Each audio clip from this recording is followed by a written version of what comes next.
We knew it couldn't be as easy as finding a cat. You knew it couldn't be as easy as finding a cat. Somehow, time warping is never as easy as you might hope. But before George Washington's men string us up as spies, I'd like to explain how we got into this mess.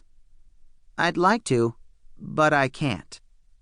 The truth is, I have no idea how we got to 1776 just before Washington crossed the Delaware.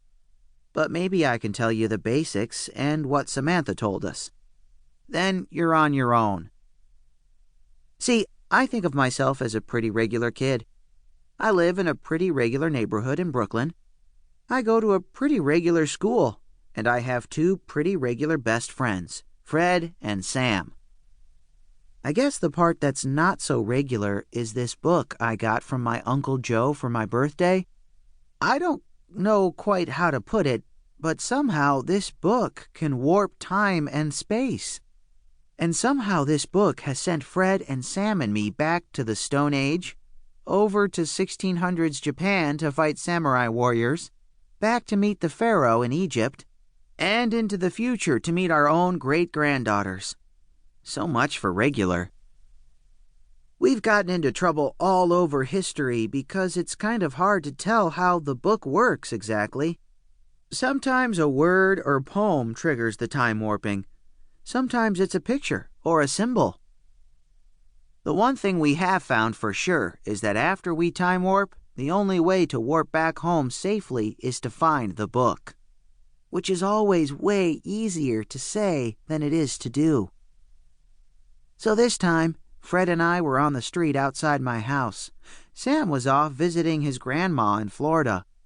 It was the day before Christmas, snowing like crazy. Vacation. Perfect.